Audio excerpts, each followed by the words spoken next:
CH35 dairying Ananya का swag, Aryan का भागना और क्रूएल अश्वथ। अश्वथ ने अनन्या का एडमिशन जिस कॉलेज में कराया था वो कॉलेज इंडिया का नंबर कॉलेज था और उसका ओनर खुद अश्वथ ही था। अनन्या जैसे ही कॉलेज के अंदर पहुंची वो हैरान हो गई क्योंकि कॉलेज बहुत बड़ा और सुंदर था। कॉलेज के आसपास कई सारे फूल लगे थे जो कॉलेज को और भी ज्यादा खूबसूरत बना रहा था। अनन्या कॉलेज को अपनी चमकती आंखों से देखते हुए खुद से बोली, ये कितना सुंदर है, बिल्कुल मेरे सपनों के महल जैसे, पर काश ये मेरा घर होता तो कितना अच्छा होता। एल इतना कहकर अनन्या क्लास जाने के बजाय पूरे कॉलेज में घूमने लगी। कॉलेज में इस वक्त कई सारे बच्चे यहाँ वहाँ घूम रहे थे, पर जैसे ही उन बच्चों की नज़र अनन्या पर पड़ी सभी उसे अपना मुंह खोले देखने लगे क्योंकि अनन्या थी ही इतनी खूबसूरत, बिल्कुल किसी परी की तरह कि कोई भी उसे देखे तो देखता ही रहे। एल अनन्या जो मस्त होकर घूम रही थी, अचानक ही किसी ने उसका रास्ता रोक लिया। एल ये देख अनन्या अपनी आंखें छोटी करके सामने देखने लगी क्योंकि उसे बिल्कुल भी पसंद नहीं था कि कोई बेवजह ही उसका रास्ता रोके। अनन्या ने अपने कमर पर हाथ रख के अपने सामने खड़े शख्स को घूरते हुए पूछा, ओह भैया, हटो रास्ते से, ये क्या ट्रैफिक जाम लगा रखा है। उसके मुंह से भैया सुनकर आसपास खड़े लोग चौंक गए क्योंकि अनन्या जिसे भैया कह रही थी वो कॉलेज का सबसे हैंडसम लगा व्यक्ति था जिसके लुक्स पर सभी लड़कियां मरती थी और उसे अपना बॉयफ्रेंड बनाना चाहती थी। विक्की एक अमीर बाप की बिगड़ी हुई औलाद है। उसकी हाइट 5.7 फीट, काली आंखें, कंधे तक बाल, दिखने में बेहद सुंदर, पर विक्की का फेवरेट काम है जूनियर की रैगिंग करना। और आज वो अनन्या की रैगिंग करने के बारे में सोच रहा था, पर बेचारे को ये नहीं पता था कि वो खुद के हो पैर पर कुल्हाड़ी मार रहा है। एल वही अनन्या बड़े ही एटीट्यूड से खड़ी विक्की को घूर रही थी। तभी विक्की उसके मुंह से भैया सुनकर गुस्से से बोला, ओह लड़की, लगता है तुम नई हो और तुम्हें मेरे बारे में नहीं पता, इसलिए तो इतनी अकड़ दिखा रही हो। उसकी बात सुनकर अनन्या अजीब सा मुंह बनाकर बोली, क्यों, क्या तुम कहीं के राष्ट्रपति को जो मैं तुम्हारे बारे में जानूं? शक्ल तो कद्दू जैसी है, आए बड़े अकड़ की बात करने वाले। इतना कहकर वो विक्की की शक्ल को घूरते हुए अपने हाथ बांधकर बड़े ही स्टाइल से आगे बोली, सुनो लड़के, तुम्हारी जो ये अकड़ है ना, वो तो बस तो 2 दिन की कहानी है। पर इतना कहते ही वो अजीब तरह से मुस्कुराने लगी। इस वक्त अनन्या की आंखें बेहद डरावनी लग रही थी, जिसे देखकर आसपास खड़े लोग थोड़ा सहम गए, यहाँ तक कि विक्की भी। विक्की अनन्या को घूर ही रहा था कि तभी अनन्या उसके सामने चुटकी बजाते हुए एटीट्यूड से आगे सर्द आवाज में बोली, पर मेरी अकड़ और एटीट्यूड दोनों ही खानदानी है, इसलिए जाने मन मुझसे बचकर रहना। एल क्योंकि मैं दिखने में तो गुलाब की काली हूँ, पर हूँ चीज बड़ी खतरनाक। इतना कहने के बाद उसने विक्की को किनारे धक्का दिया और फिर बिना किसी की तरफ देखे वहां से जाने लगी। वो जाते हुए गाना भी गा रही थी, मैं चीज बड़ी हूँ सख्त सख्त, मैं जिच बड़ी हूँ मस्त मस्त। वही पहली बार किसी ने विक्की की बेइज्जती की थी, इसलिए विक्की इस वक्त बेहद गुस्से में था। अनन्या की बात सीधा उसके ईगो पर लगी थी और अब विक्की कैसे भी करके अनन्या को सबक सिखाना चाहता था। उसने जैसे ही अपना सर उठाकर सामने देखा तो आसपास खड़े स्टूडेंट को अपने ऊपर हंसते देखकर वो दांत पीसते हुए बोला, तुम जो कोई भी हो मैं तुम्हें छोड़ूंगा नहीं। इतना कहकर वो वहां से गुस्से में चला गया। वही दूसरी तरफ ऑफिस पहुंचते ही अश्वथ अपने काम में बिजी हो गया। लगभग 3 घंटे तक काम करने के बाद अश्वथ ने अपनी फाइल को टेबल पर रखते हुए किसी को कॉल किया। इस वक्त अश्वथ के चेहरे पर कोई भाव नहीं था, पर उसकी आंखें जरूर किसी को देखने के लिए तड़प रही थी। 2 रिंग जाने के बाद दूसरी तरफ से फोन रिसीव हो जाता है तो अश्वथ अपनी सर्द आवाज में फोन के दूसरी तरफ वाले इंसान से बोला, क्या वो ठीक है? और अगर नहीं हुई तो तुम लोग भी ठीक नहीं बचोगे। याद रखना उसके आसपास कोई भी लड़का नहीं भटकना चाहिए। अश्वथ की बात सुनकर फोन के दूसरी तरफ से उसका एक बॉडीगार्ड डरते हुए बोला, ये किंग, लिटिल मैडम बिल्कुल ठीक है, हम उनका पूरा ध्यान रखेंगे। उसके इतना बोलते ही अश्वथ एविल स्माइल करके उसे धमकी देते हुए बोला, और नहीं रहा तो इसका अंजाम तो तुम्हें पता ही होगा। इतना कहकर उसने फोन काट दिया और फिर बिना किसी भाव से एकटक सामने की दीवार को घूरने लगा। कुछ देर ऐसे ही घूरने के बाद वो एक्सप्रेशन लेस चेहरे के साथ बोला, लिटिल गर्ल, आखिर तुमने ऐसा क्या किया है मुझ पर, जो मैं हर वक्त तुम्हारे बारे में सोचता हूँ, तुम्हें हर वक्त अपने करीब रखना चाहता हूँ, तुम्हें महसूस करना चाहता हूँ, जो भी हो, पर अब तुम्हें मुझे ऐसे ही जिंदगी भर झेलना होगा। इतना कहते ही उसके चेहरे पर हल्की सी मुस्कान आ गई और उसकी आंखें भी, जिसमें अभी तक कोई भाव नहीं था, उसमें एक अनजानी सी चमक आ गई। वही आर्यन अपने न्यू कैबिन में सबको नचा रहा था, क्योंकि वो कोई भी मीटिंग अटेंड नहीं करना चाहता था, पर अश्वथ के कहने पर वेद उसे एक मीटिंग के लिए भेज रहा था। इस मीटिंग से बचने के लिए आर्यन अपने पूरे कैबिन में भाग रहा था और बाकी सब उसे पकड़ने के लिए उसके पीछे भाग रहे थे। पर आर्यन इतना चालाक था कि किसी के हाथ ही नहीं लग रहा था। आर्यन अपने डेस्क पर खड़े होकर अगस्त से बोला, ओए कामचोर, तुम मेरे पीछे क्यों पड़े हो, जाओ यहाँ से।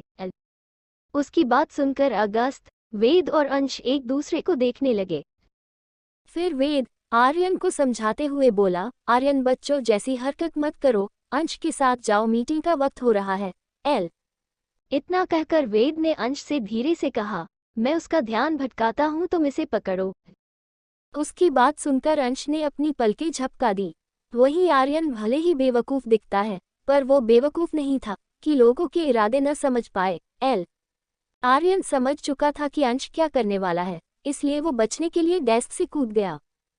फिर वो एकदम से कैबिन के बाहर भाग गया। ये सब इतनी जल्दी हुआ कि किसी को कुछ समझ ही नहीं आया, पर जब समझ आया तब तक आर्यन भाग चुका था। वेद एकदम से चिल्लाया, पकड़ो उसे, इससे पहले कि वो कहीं छुप जाए। वेद ने ऐसा इसलिए कहा था क्योंकि आर्यन लोगों से बचने के लिए हमेशा छिप जाता है और फिर उसे ढूंढना मुश्किल हो जाता है। वही आर्यन भागते हुए एम्प्लॉयज के बीच आ गया। वो भागते हुए ही चिल्ला रहा था, अगस्त, मई, अंशी और वेद, आयुर्वेद, तुम सब जितना ध्यान मुझ पर देते हो, अगर उसका कुछ % ही लड़कियों पर देते ना, तो आज तुम सबके 3 से 4 बच्चे होते। इतना कहकर वो एक एम्प्लॉय के डेस्क के नीचे छुप गया। पर बेचारे को अंश ने देख लिया था। अंश ने जाकर आर्यन को डेस्क से निकाला और फिर उसे अपने कंधे पर लाद के बाहर ले जाने लगा। ये देख वेद अपने माथे पर आए पसीने को पोंछते हुए बोला, मुझे नहीं लगता कि फ्यूचर में मुझे कभी अपने बच्चों के पीछे भी ऐसे भागना पड़ेगा जितना कि मैं इसके पीछे भागता हूँ। उसकी बात से अगस्त भी पूरी तरह से सहमत था। वही वेद अश्वथ के कैबिन में पहुंचकर उसे रिपोर्ट करते हुए बोला, बॉस, लिटिल बॉस को ठिकाने लगा दिया गया है। उसकी बात सुनकर अश्वथ, जिसका पूरा ध्यान अपने काम पर था, वो वेद को घूरने लगा। ये देख वेद खुद की बात को सुधारते हुए जल्दी से डरते हुए बोला, बॉस, मतलब कि आर्यन बॉस मीटिंग के लिए जा चुके हैं। ये सुन अश्वथ ने उसे जाने का इशारा किया, पर वेद फिर भी नहीं गया। तो अश्वथ उसे अपनी डरावनी नज़रों से देखने लगा, जैसे पूछ रहा हो कि क्या हुआ है। उसके सवाल को समझते हुए वेद हकलाते हुए बोला, बॉस, वो मिस्टर अभिजीत शर्मा आपके खिलाफ कुछ करने वाले हैं। और मिस मैगी की कंडीशन भी बहुत खराब है। उसके इतना कहते ही कैबिन का तापमान गिरने लगा। अचानक ही वेद को ठंड लगने लगी। तो वो खुद से ही बोला, ये ठंड क्यों? उसने इतना ही कहा था कि तभी उसकी नज़र अश्वथ पर गई, जो बेहद गुस्से से उसे ही देख रहा था। ये देख वेद के कदम डर के मारे लड़खड़ा गए। वो अपने थूक को गटकते हुए पूछे की तरफ जाने लगा। तभी अश्वथ अपनी कठोर आवाज में वेद से बोला, भूलो मत कि मैं कौन हूँ। और रही बात उन चूहों की, तो याद रखना, चूहे केवल चिल्ला सकते हैं, पर उनमें इतनी ताकत नहीं होती है कि वो शेर के खिलाफ कुछ कर सके। यहाँ तो फिर भी उनके सामने किंग है, वो भी ब्लैक किंग। इतना कहते ही अश्वथ अपने कोट को लेके बाहर चला गया। वो जैसे ही अपने ऑफिस से बाहर निकला, उसके बॉडीगार्ड्स ने उसे घेर लिया ताकि कोई भी उनके बॉस के पास न जा सके। तभी वेद भागते हुए आया और उसने कार के बैक सीट का डोर ओपन किया, तो अश्वथ बिना किसी भाव से अंदर बैठकर अपने लैपटॉप में कुछ करने लगा। वेद ने बैक सीट का डोर बंद किया और खुद भी पैसेंजर सीट पर बैठ गया।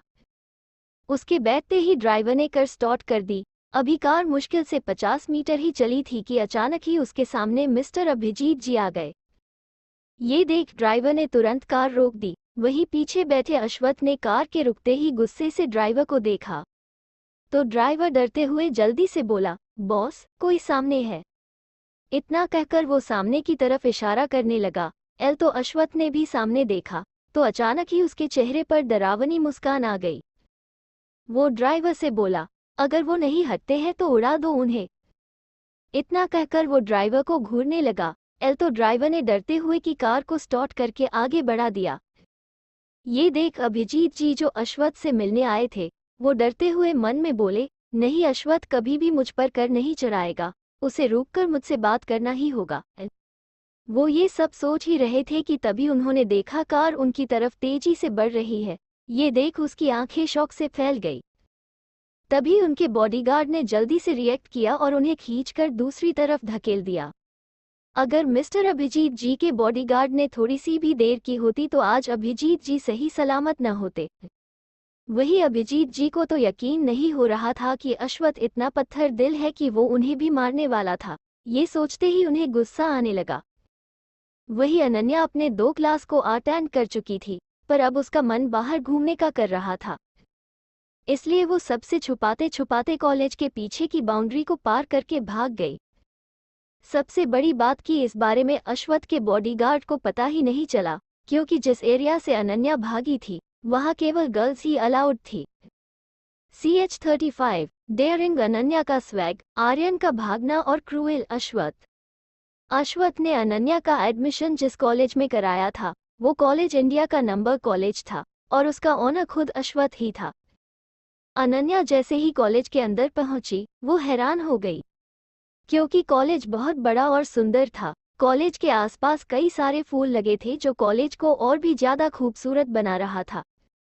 अनन्या कॉलेज को अपनी चमकती आंखों से देखते हुए खुद से बोली, ये कितना सुंदर है, बिल्कुल मेरे सपनों के महल जैसे, पर काश ये मेरा घर होता तो कितना अच्छा होता। इतना कहकर अनन्या क्लास जाने के बजाय पूरे कॉलेज में घूमने लगी। कॉलेज में इस वक्त कई सारे बच्चे यहाँ वहाँ घूम रहे थे, पर जैसे ही उन बच्चों की नज़र अनन्या पर पड़ी सभी उसे अपना मुंह खोले देखने लगे, क्योंकि अनन्या थी ही इतनी खूबसूरत, बिल्कुल किसी परी की तरह कि कोई भी उसे देखे तो देखता ही रहे। एल अनन्या जो मस्त होकर घूम रही थी, अचानक ही किसी ने उसका रास्ता रोक लिया। ये देख अनन्या अपनी आंखें छोटी करके सामने देखने लगी, क्योंकि उसे बिल्कुल भी पसंद नहीं था कि कोई बेवजह ही उसका रास्ता रोके। अनन्या ने अपने कमर पर हाथ रख के अपने सामने खड़े शख्स को घूरते हुए पूछा, ओह भैया हटो रास्ते से, ये क्या ट्रैफिक जाम लगा रखा है। उसके मुंह से भैया सुनकर आसपास खड़े लोग चौंक गए, क्योंकि अनन्या जिसे भैया कह रही थी वो कॉलेज का सबसे हैंडसम लगा विक्की था, एल, जिसके लुक्स पर सभी लड़कियां मरती थी और उसे अपना बॉयफ्रेंड बनाना चाहती थी। विक्की एक अमीर बाप की बिगड़ी हुई औलाद है। उसकी हाइट 5.7 फीट, काली आंखें, कंधे तक बाल, दिखने में बेहद सुंदर। पर विक्की का फेवरेट काम है जूनियर की रैगिंग करना, और आज वो अनन्या की रैगिंग करने के बारे में सोच रहा था, पर बेचारे को ये नहीं पता था कि वो खुद के ही पैर पर कुल्हाड़ी मार रहा है। वही अनन्या बड़े ही एटीट्यूड से खड़ी विक्की को घूर रही थी। तभी विक्की उसके मुंह से भैया सुनकर गुस्से से बोला, ओह लड़की, लगता है तुम नई हो और तुम्हें मेरे बारे में नहीं पता, इसलिए तो इतनी अकड़ दिखा रही हो। उसकी बात सुनकर अनन्या अजीब सा मुंह बनाकर बोली, क्यों, क्या तुम कहीं के राष्ट्रपति को जो मैं तुम्हारे बारे में जानूं? शक्ल तो कद्दू जैसी है, आए बड़े अकड़ की बात करने वाले। इतना कहकर वो विक्की की शक्ल को घूरते हुए अपने हाथ बांधकर बड़े ही स्टाइल से आगे बोली, सुनो लड़के, तुम्हारी जो ये अकड़ है ना, वो तो बस तो 2 दिन की कहानी है। पर इतना कहते ही वो अजीब तरह से मुस्कुराने लगी। इस वक्त अनन्या की आंखें बेहद डरावनी लग रही थी, जिसे देखकर आसपास खड़े लोग थोड़ा सहम गए, यहाँ तक कि विक्की भी।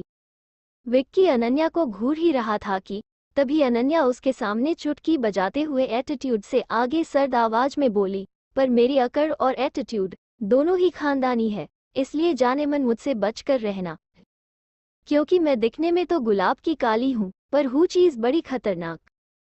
इतना कहने के बाद उसने विक्की को किनारे धक्का दिया और फिर बिना किसी की तरफ देखे वहां से जाने लगी। वो जाते हुए गाना भी गा रही थी, मैं चीज बड़ी हूँ सख्त सख्त, मैं जिच बड़ी हूँ मस्त मस्त। वही पहली बार किसी ने विक्की की बेइज्जती की थी, इसलिए विक्की इस वक्त बेहद गुस्से में था। अनन्या की बात सीधा उसके ईगो पर लगी थी और अब विक्की कैसे भी करके अनन्या को सबक सिखाना चाहता था। उसने जैसे ही अपना सर उठाकर सामने देखा तो आसपास खड़े स्टूडेंट को अपने ऊपर हंसते देखकर वो दांत पीसते हुए बोला, तुम जो कोई भी हो मैं तुम्हें छोड़ूंगा नहीं। इतना कहकर वो वहां से गुस्से में चला गया। वहीं दूसरी तरफ ऑफिस पहुंचते ही अश्वथ अपने काम में बिजी हो गया। लगभग 3 घंटे तक काम करने के बाद अश्वथ ने अपनी फाइल को टेबल पर रखते हुए किसी को कॉल किया। इस वक्त अश्वथ के चेहरे पर कोई भाव नहीं था, पर उसकी आंखें जरूर किसी को देखने के लिए तड़प रही थी। 2 रिंग जाने के बाद दूसरी तरफ से फोन रिसीव हो जाता है तो अश्वथ अपनी सर्द आवाज में फोन के दूसरी तरफ वाले इंसान से बोला, क्या वो ठीक है? और अगर नहीं हुई तो तुम लोग भी ठीक नहीं बचोगे। याद रखना उसके आसपास कोई भी लड़का नहीं भटकना चाहिए।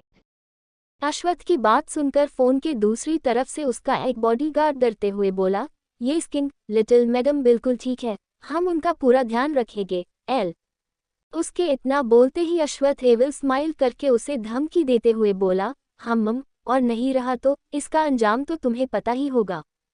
इतना कहकर उसने फोन काट दिया और फिर बिना किसी भाव से एकटक सामने की दीवार को घूरने लगा। कुछ देर ऐसे ही घूरने के बाद वो एक्सप्रेशन लेस चेहरे के साथ बोला, लिटिल गर्ल, आखिर तुमने ऐसा क्या किया है मुझ पर, जो मैं हर वक्त तुम्हारे बारे में सोचता हूँ, तुम्हें हर वक्त अपने करीब रखना चाहता हूँ, तुम्हें महसूस करना चाहता हूँ, जो भी हो, पर अब तुम्हें मुझे ऐसे ही जिंदगी भर झेलना होगा। इतना कहते ही उसके चेहरे पर हल्की सी मुस्कान आ गई और उसकी आंखें भी, जिसमें अभी तक कोई भाव नहीं था, उसमें एक अनजानी सी चमक आ गई। वही आर्यन अपने न्यू कैबिन में सबको नचा रहा था, क्योंकि वो कोई भी मीटिंग अटेंड नहीं करना चाहता था, पर अश्वथ के कहने पर वेद उसे एक मीटिंग के लिए भेज रहा था। इस मीटिंग से बचने के लिए आर्यन अपने पूरे कैबिन में भाग रहा था और बाकी सब उसे पकड़ने के लिए उसके पीछे भाग रहे थे। पर आर्यन इतना चालाक था कि किसी के हाथ ही नहीं लग रहा था। आर्यन अपने डेस्क पर खड़े होकर अगस्त से बोला, ओए कामचोर, तुम मेरे पीछे क्यों पड़े हो, जाओ यहाँ से। उसकी बात सुनकर अगस्त, वेद और अंश एक दूसरे को देखने लगे। फिर वेद आर्यन को समझाते हुए बोला, आर्यन बच्चों जैसी हरकत मत करो, अंश के साथ जाओ, मीटिंग का वक्त हो रहा है। इतना कहकर वेद ने अंश से धीरे से कहा, मैं उसका ध्यान भटकाता हूँ, तुम इसे पकड़ो। उसकी बात सुनकर अंश ने अपनी पलकें झपका दी। वही आर्यन भले ही बेवकूफ दिखता है, पर वो बेवकूफ नहीं था कि लोगों के इरादे न समझ पाए। आर्यन समझ चुका था कि अंश क्या करने वाला है, इसलिए वो बचने के लिए डेस्क से कूद गया। फिर वो एकदम से कैबिन के बाहर भाग गया। ये सब इतनी जल्दी हुआ कि किसी को कुछ समझ ही नहीं आया। पर जब समझ आया तब तक आर्यन भाग चुका था। वेद एकदम से चिल्लाया, पकड़ो उसे, इससे पहले कि वो कहीं छुप जाए।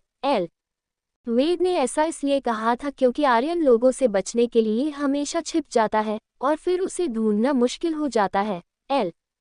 वही आर्यन भागते हुए एप्लॉयज के बीच आ गया। वो भागते हुए ही चिल्ला रहा था, आह अगस्त, मई, अंशी और वेद, आयुर्वेद, तुम सब जितना ध्यान मुझ पर देते हो, अगर उसका कुछ % ही लड़कियों पर देते न, तो आज तुम सब के 3 से 4 बच्चे होते। इतना कहकर वो एक एम्प्लॉय के डेस्क के नीचे छुप गया। पर बेचारे को अंश ने देख लिया था। अंश ने जाकर आर्यन को डेस्क से निकाला और फिर उसे अपने कंधे पर लाद के बाहर ले जाने लगा। ये देख वेद अपने माथे पर आए पसीने को पोंछते हुए बोला, मुझे नहीं लगता कि फ्यूचर में मुझे कभी अपने बच्चों के पीछे भी ऐसे भागना पड़ेगा जितना कि मैं इसके पीछे भागता हूँ।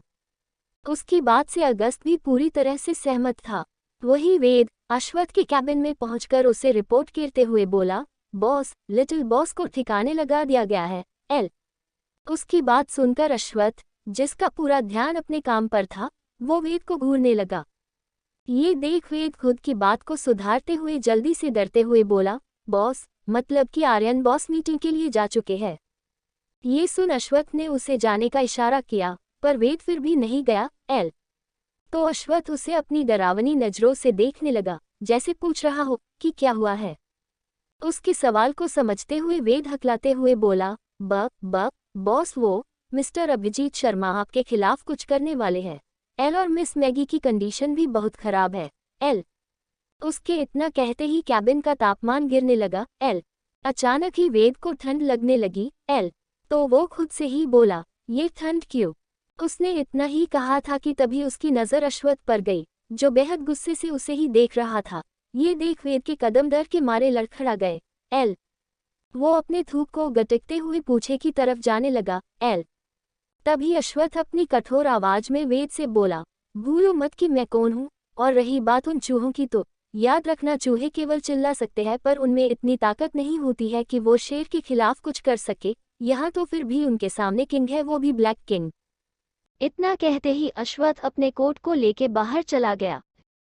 वो जैसे ही अपने ऑफिस से बाहर निकला, उसके बॉडीगार्ड्स ने उसे घेर लिया ताकि कोई भी उनके बॉस के पास न जा सके। तभी वेद भागते हुए आया और उसने कार के बैकसीट का डोर ओपन किया, तो अश्वत्थ बिना किसी भाव से अंदर बैठकर अपने लैपटॉप में कुछ करने लगा। वेद ने बैकसीट का डोर बंद किया और खुद भी पैसेंजर सीट पर बैठ गया। उसके बैठते ही ड्राइवर ने कार स्टार्ट कर दी। अभी कार मुश्किल से 50 मीटर ही चली थी कि अचानक ही उसके सामने मिस्टर अभिजीत जी आ गए। ये देख ड्राइवर ने तुरंत कार रोक दी। वहीं पीछे बैठे अश्वत्थ ने कार के रुकते ही गुस्से से ड्राइवर को देखा, तो ड्राइवर डरते हुए जल्दी से बोला, बॉस, कोई सामने है। इतना कहकर वो सामने की तरफ इशारा करने लगा। तो अश्वत्थ ने भी सामने देखा, तो अचानक ही उसके चेहरे पर डरावनी मुस्कान आ गई। वो ड्राइवर से बोला, अगर वो नहीं हटते हैं तो उड़ा दो उन्हें। इतना कहकर वो ड्राइवर को घूरने लगा। तो ड्राइवर ने डरते हुए की कार को स्टार्ट करके आगे बढ़ा दिया। ये देख अभिजीत जी, जो अश्वत्थ से मिलने आए थे, वो डरते हुए मन में बोले, नहीं, अश्वत्थ कभी भी मुझ पर कर नहीं चढ़ाएगा, उसे रोककर मुझसे बात करना ही होगा। वो ये सब सोच ही रहे थे कि तभी उन्होंने देखा कार उनकी तरफ तेजी से बढ़ रही है। ये देख उसकी आंखें शौक से फैल गई।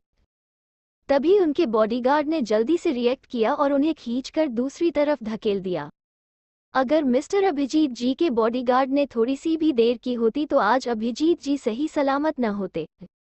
वही अभिजीत जी को तो यकीन नहीं हो रहा था कि अश्वत्थ इतना पत्थर दिल है कि वो उन्हें भी मारने वाला था। ये सोचते ही उन्हें गुस्सा आने लगा। वही अनन्या अपने 2 क्लास को अटेंड कर चुकी थी, पर अब उसका मन बाहर घूमने का कर रहा था। इसलिए वो सबसे छुपाते छुपाते कॉलेज के पीछे की बाउंड्री को पार करके भाग गई। सबसे बड़ी बात कि इस बारे में अश्वत्थ के बॉडीगार्ड को पता ही नहीं चला, क्योंकि जिस एरिया से अनन्या भागी थी वहां केवल गर्ल्स ही अलाउड थी। CH-37 लिटिल गर्ल, इस तूफानी बच्चे को रोको और अंश की जलन। अनन्या अपने हाथ में पकड़े बच्चे को लेके एक टक अश्वत्थ को घूर रही थी और अश्वत्थ उस बच्चे को। तभी वो बच्चा अश्वत्थ को देखते हुए हंसकर बोला, डैडी। इतना कहने के बाद वो बच्चा ताली बजाकर हंसने लगा, पर उसके मुंह से एक बार फिर से डैडी सुनकर अनन्या रोनी सूरत बनाकर अश्वत्थ से बोली, मॉन्स्टर, ये बच्चा आपको डैडी क्यों कह रहा है? सच सच बताइए, क्या ये बच्चा आपका है? इतना कहकर वो गुस्से से अश्वत्थ को देखने लगी, जैसे सच में अश्वत्थ ने उसे धोखा दिया हो। वही उसकी बकवास सुनकर अश्वत्थ ने कोई रिएक्ट नहीं किया। उसने अनन्या का हाथ पकड़ा और उसे लेकर कार में बैठ गया। तभी जो लोग अनन्या के पीछे आ रहे थे वो लोग वहां पर आ गए। उन्हें देखते हुए अश्वत्थ वेद को ऑर्डर देते हुए सख्त लहजे में बोला, इन्हें ठिकाने लगा दो। इतना कहने के बाद अश्वत्थ ने कार स्टार्ट किया और वहां से निकल गया।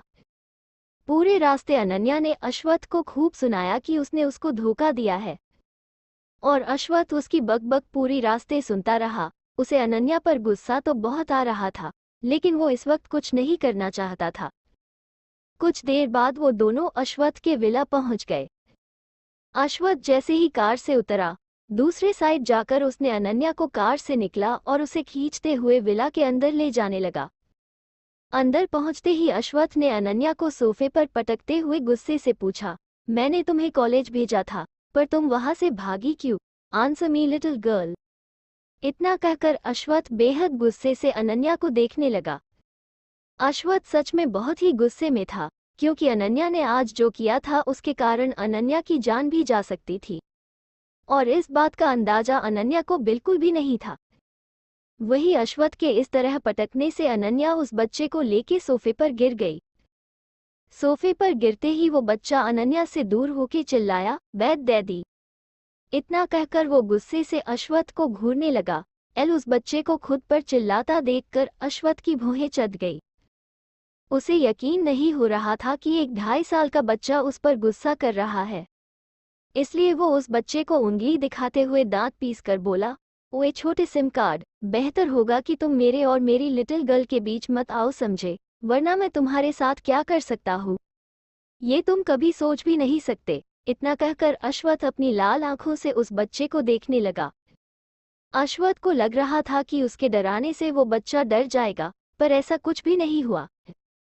वो बच्चा सोफे पर खड़े होकर अपनी कमर पर हाथ रख के अश्वत्थ को घूरते हुए उसी की तरह ही बोला, ओए बले छिमकार्ड, शट अप, कोई आशु बेबी छे बात कले मुझे पसंद नहीं। आशु का ऑरा, एटीट्यूड और उसके बोलने का तरीका बिल्कुल अश्वत्थ की ही तरह था। वो किसी भी एंगल से अश्वत्थ से कम नहीं था। आशु को देखकर साफ पता चल रहा था कि उसकी परवरिश एक बड़े खानदान में हुई है, क्योंकि रहीशी उसके चेहरे से झलक रही थी। वही आशु की बात सुनकर अनन्या उसे ऐसे देख रही थी जैसे वो कोई भूत हो, क्योंकि अभी तक तो आशु चुप था पर अब वो अश्वत्थ से लड़ रहा था। ये देख अनन्या उसे चुप कराते हुए डरकर बोली, आशु बेबी, अपने डैडी से ऐसे बात नहीं करते हैं।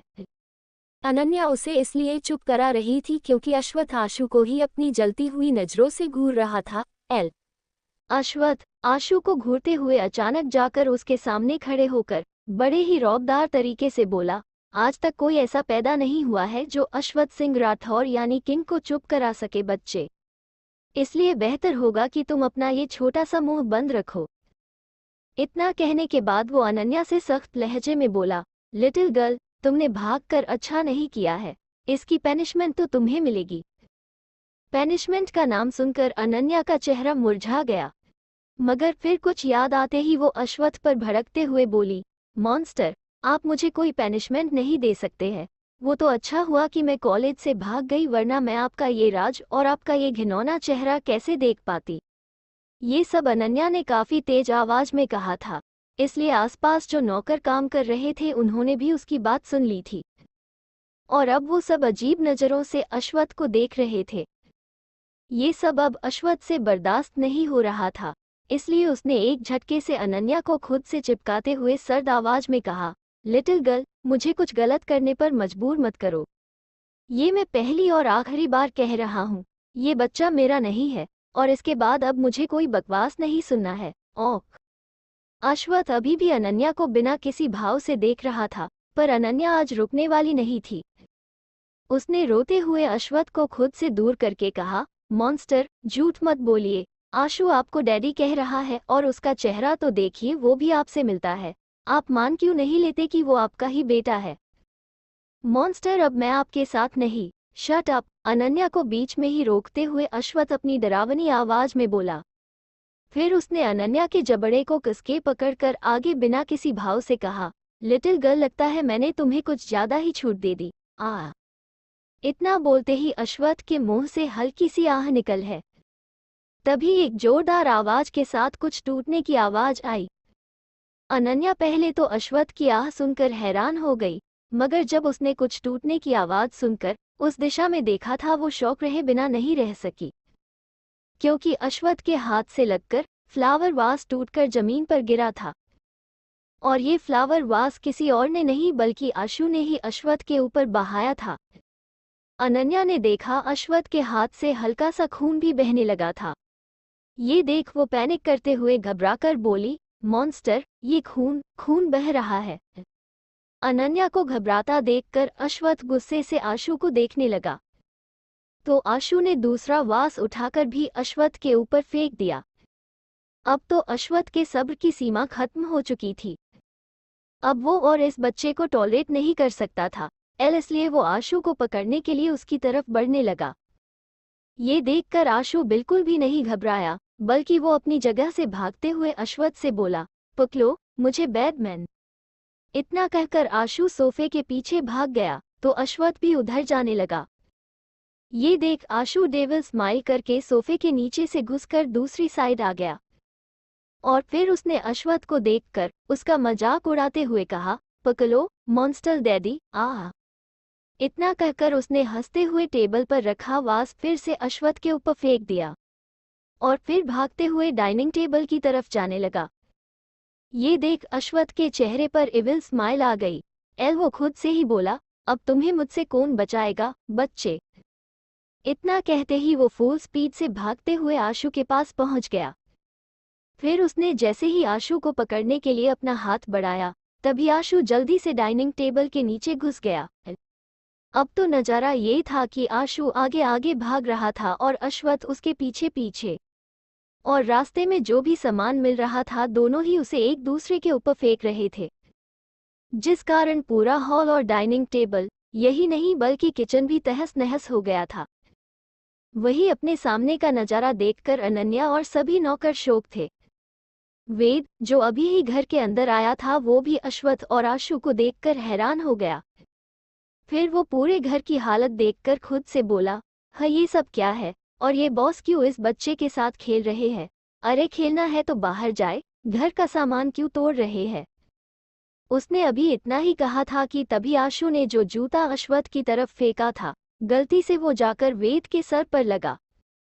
तो वेद अपने सर को पकड़कर चिल्लाया, अरे कोई इन दोनों शैतानों को रोको वरना ये मेरा सर फोड़ देंगे।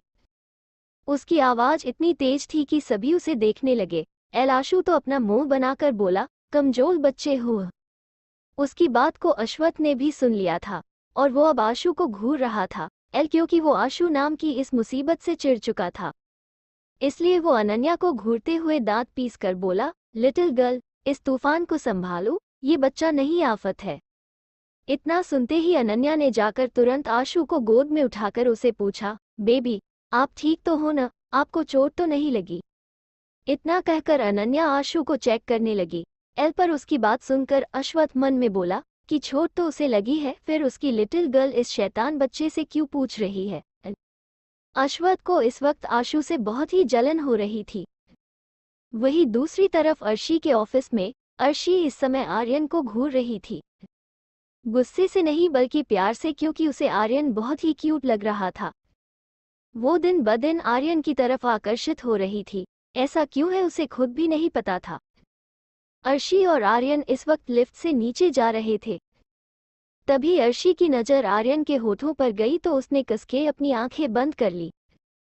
उसका गला अचानक ही सूखने लगा। तो वो खुद को कंट्रोल करके मन में बोली, नहीं अर्शी, वो बच्चा है और तुझे 1 साल छोटा है, तू कैसे उसके बारे में ये सब सोच सकती है।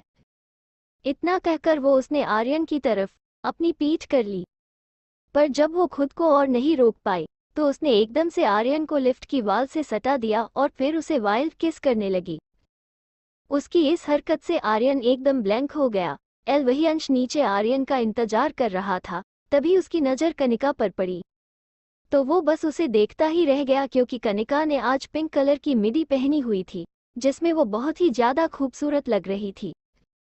अंश तो कनिका की खूबसूरती में मानो कहीं खो ही गया था। तभी उसकी नज़र कनिका के बगल में चल रहे लड़के पर पड़ी, जिसे देखते ही उसका चेहरा काला पड़ गया। मगर जब अंश ने ये देखा कि कनिका ने उस लड़के हाथ पकड़ा हुआ है और उससे हंस हंस कर बातें भी कर रही है, तो उसने गुस्से से अपनी मुट्ठी बंद कर ली और फिर एक जोरदार पंच उसने कार पर दे मारा। अंश की पीठ कनिका की तस्फ थी, इसलिए वो अंश को नहीं देख पाई और उस लड़के के साथ ऑफिस के बाहर चली गई। ये देख अंश भी उसके पीछे जाते हुए खुद से बोला, तुम ऐसे कैसे किसी और के पास जा सकती हो, मैं भी तो देखूं जरा कि कोई लड़का तुम्हारे करीब भी कैसे आता है। CH38 आशु ने मचाया अश्वत्थ की जिंदगी में भूचाल और जलन। कनिका उस लड़के के साथ ऑफिस के ही पास एक रेस्टोरेंट में गई।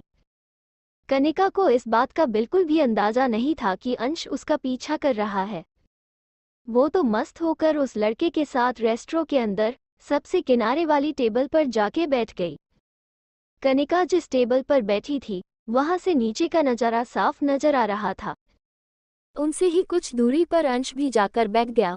उसने अपने चेहरे पर मास्क लगा लिया था ताकि कनिका उसे पहचान न पाए। अंश लगातार कनिका को अपनी जलती हुई निगाहों से देख रहा था। अंश का बस चलता तो वो कनिका को जाके एक कमरे में बंद कर देता ताकि वो कभी किसी लड़के के साथ न घूम पाए।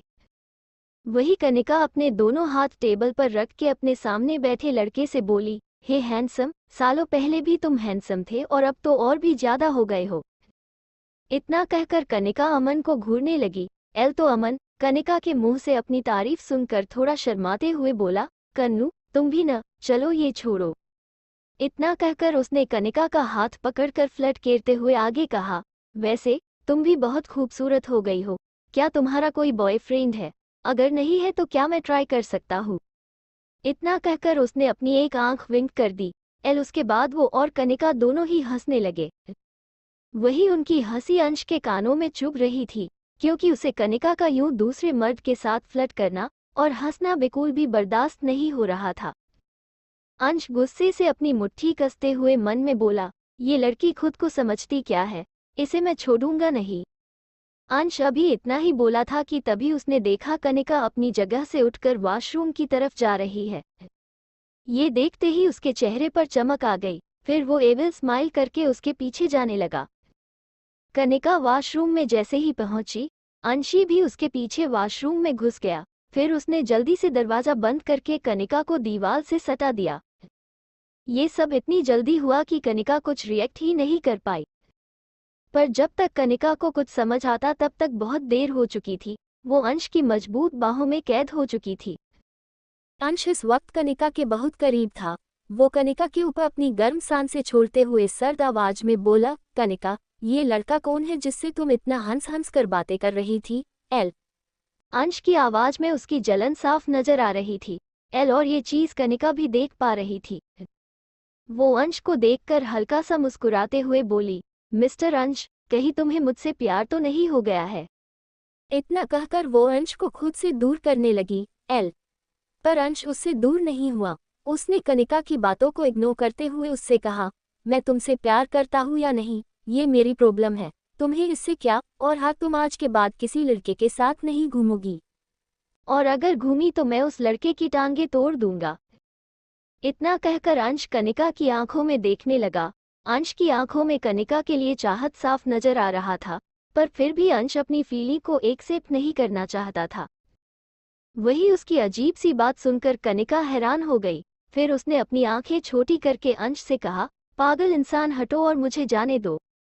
क्या तुम्हें शर्म नहीं आ रही? ये लेडीज वॉशरूम है। एल, और हाँ, मैं अमन से क्यों दूर रहूं? मैं उससे दूर नहीं रहूंगी, बल्कि मैं उसके करीब जाऊंगी, उसे किस करूंगी और उसके साथ सोऊंगी भी। अब हटो।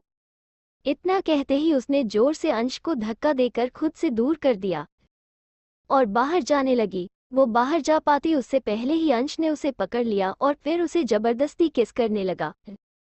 कनिका तो इस अचानक की किस से हैरान हो गई। एल, तभी अंश उससे अलग होकर गुस्से से बोला, नहीं, तुम्हें किस सिर्फ मैं करूंगा और तुम्हारे साथ सोऊंगा भी मैं। इतना कहकर वो कनिका को फिर से किस करने लगा, पर कनिका को तो अंश की बातें सुनकर ही चक्कर आ रहे थे। उसे ऐसा लग रहा था जैसे अंश पागल हो गया हो। वहीं दूसरी तरफ पार्किंग एरिया में पहुंचते ही आर्यन में जब अंश को नहीं देखा तो वो खुद से ही बोला, ये कामचोर अंश कहाँ गया? कहीं वो मस्करी मारने तो नहीं चला गया? ये सोचते ही उसने गुस्से से आगे कहा, मैं इसका बेबी बॉस हूँ, पर उसे अपने बेबी बॉस की पड़ी ही नहीं है। आने दो, फिर मैं इसे अपना बेबी बॉस वाला रूप दिखाया हूँ। वो इतना ही बोला था कि तभी उसे अपने पीछे से किसी की दबी हुई हंसी सुनाई दी। तो आर्यन ने तुरंत पीछे मुड़कर देखा, जहां एक खूबसूरत सी लड़की उस पर हंस रही थी।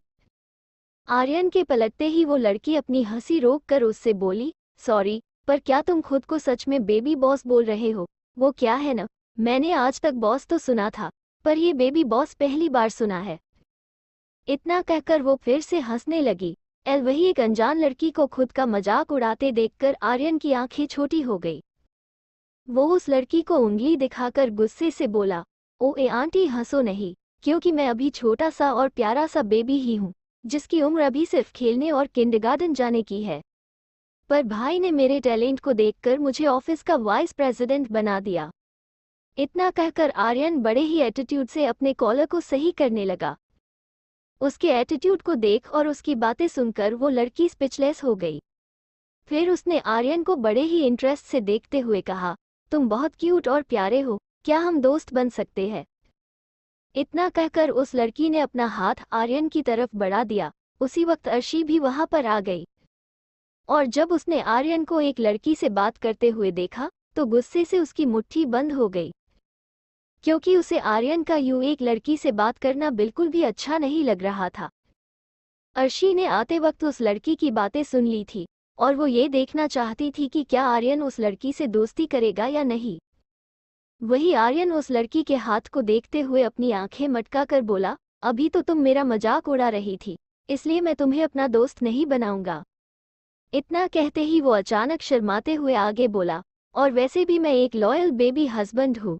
अगर मेरी गैंगस्टर को पता चला कि तुम मेरी दोस्त हो तो उसे अच्छा नहीं लगेगा, और क्या पता तुम दोस्ती के बहाने मेरी क्यूटनेस पर मर मिटी हो और मुझे अपना बनाना चाहती हो। मैं सब समझता हूँ, मुझे बच्चा मत समझो। हो। अचानक आर्यन की ऐसी बातें सुनकर वो लड़की शॉक हो गई। फिर पता नहीं उसे क्या हुआ, वो मुड़ी और वहां से भाग गई। ये देख आर्यन कंफ्यूज हो गया। वही अर्शी के चेहरे पर हल्की सी मुस्कान आ गई, क्योंकि उसको नहीं पता था कि उसके बेबी हस्बैंड को सेल्फ ऑब्सेशन की बीमारी है। वो आर्यन के पास जाकर उसके गालों पर किस कर लो वॉइस में बोली, ऐसे ही सबको दूर रखना। इतना कहकर वो वहां से चली गई। वही दूसरी तरफ अश्वथ अपने रूम में बैठा आशु को घूर रहा था, जो उसकी लिटिल गर्ल के गोद में बैठा था। आशु को अनन्या की गोद में देखकर अश्वथ को बहुत जलन हो रही थी। हद तो तब हो गई जब आशु उसे अपनी जीभ निकालकर चिढ़ाने लगा था। अश्वथ आशु की हरकत से चिढ़ते हुए अनन्या से बोला, लिटिल गर्ल, इस बच्चे से कहो तमीज से पेश आए, वरना मुझे इसे यहाँ से फेंकने में जरा सा भी वक्त नहीं लगेगा। उसकी बात सुनकर अनन्या, जो आशु के बाल सहला रही थी, उसके हाथ रुक गए। फिर वो अश्वथ की तरफ गुस्से से देखते हुए बोली, मॉन्स्टर, मुझे पता है कि आप आशु बेबी को पसंद नहीं करते हो, पर इसका मतलब ये नहीं कि आप उसे हर वक्त डांटो। और कम से कम ये तो सोचिए, ये आपका बेटा है। ये सुनकर अश्वथ दांत पीसते हुए बोला, मैं कितनी बार बोल चुका हूँ कि ये मेरा बेटा नहीं है, तुम्हें समझ क्यों नहीं आ रहा है। इतना कहकर अश्वथ फिर से गुस्से से आशु को देखने लगा, तो आशु डरने का नाटक करते हुए अनन्या से चिपकते हुए बोला, मम्मा डैडी डरा रहे हैं, बेबी को डर लग रहा है। मम्मा डैडी डरा रहे हैं, बेबी को डर लग रहा है। आशु की बात सुनकर अनन्या उसे कसके पकड़कर प्यार से बोली, बेबी डरो नहीं, ये मॉन्स्टर मेरे होते हुए आपका कुछ नहीं कर पाएंगे। इतना कहते ही वो आशु को लेके रूम से बाहर जाने लगी। अश्वथ रास्ते में ही खड़ा था, इसलिए अनन्या जैसे ही उसके बगल से गुजरी, इस बात का फायदा उठाकर आशु ने एक थापड़ अश्वथ के गालों पर जड़ दिया। फिर वो ऐसे रिएक्ट करने लगा जैसे उसने कुछ किया ही न हो। वही अश्वथ को बिल्कुल भी उम्मीद नहीं थी कि आशु उस पर अपना हाथ साफ कर जाएगा। वो अपने गाल पर हाथ रख के गुस्से से चिल्लाया, लिटिल गर्ल। उसकी आवाज इतनी तेज थी कि नीचे सफाई कर रहे नौकर भी सुनकर कांप गए। अनन्या जो दरवाजे के पास पहुंची थी, उसने पीछे मुड़कर अश्वथ को हैरानी से देखते हुए पूछा, मॉन्स्टर, आप इतनी जोर से क्यों चीखे और आपने अपने गालों पर हाथ क्यों रखा है। उसके सवाल ने अश्वथ के जख्मों पर नमक डालने का काम किया था। इसलिए अश्वथ दांत पीसते हुए बोला, तुम्हारे इस भोले भाले बच्चे ने मुझे मारा है। आज तक किसी की इतनी हिम्मत नहीं हुई कि वो मुझसे नजरें मिला सके, और इस सिम कार्ड ने तो मुझ पर हाथ साफ कर दिया। उसकी बात सुनकर अनन्या हैरानी से आशु को देखने लगी, जो बड़ी ही मासूमियत से उसे देख रहा था। आशु के चेहरे पर इस वक्त इतनी मासूमियत थी कि अनन्या का दिल पिघल गया। वो आशु के गालों पर किस करके बोली, आशु कितना प्यारा है, आप बेवजह उसे बदनाम मत करिए मॉन्स्टर। क्या आपको शर्म नहीं आ रही है एक बच्चे पर ऐसा झूठा इल्जाम लगाते हुए। इतना कहकर वो अश्वथ को गुस्से से देखने लगी। तो अश्वथ उसे समझाते हुए बोला, लिटिल गर्ल, तुम समझती क्यों नहीं हो, ये बच्चा केवल तुम्हारे सामने ही भोला बन रहा है, वरना ये एक डेविल है। अश्वथ ने लास्ट वाली लाइन आशु को देखकर और दांत पीसते हुए कहा था, पर अनन्या को अश्वथ की बातों पर यकीन ही नहीं हो रहा था। उसे लग रहा था कि अश्वथ आशु को पसंद नहीं करता है, इसलिए ही वो ऐसा कह रहा है। पर सच्चाई क्या है ये तो सिर्फ अश्वथ और हम लोग ही जानते हैं।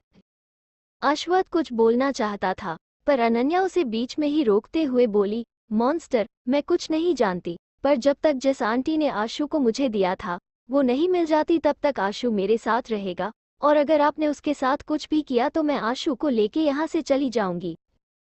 इतना कहकर अनन्या बिना अश्वत्थ की बात सुने रूम के बाहर जाने लगी। तो वही आशु अपने सर पर हाथ रख के उसे हिलाते हुए अपनी जीभ निकालकर अश्वत्थ को चिढ़ाने लगा। एल अश्वत्थ ये देखकर जल भून गया, उसका चेहरा एकदम सख्त हो गया। एल वो गुस्से से ही खुद से ही बोला, नहीं, इस बच्चे के कारण मेरी लिटिल गर्ल मुझसे दूर हो रही है, मुझे कुछ करना ही होगा। इतना कहकर वो कुछ सोचने लगा।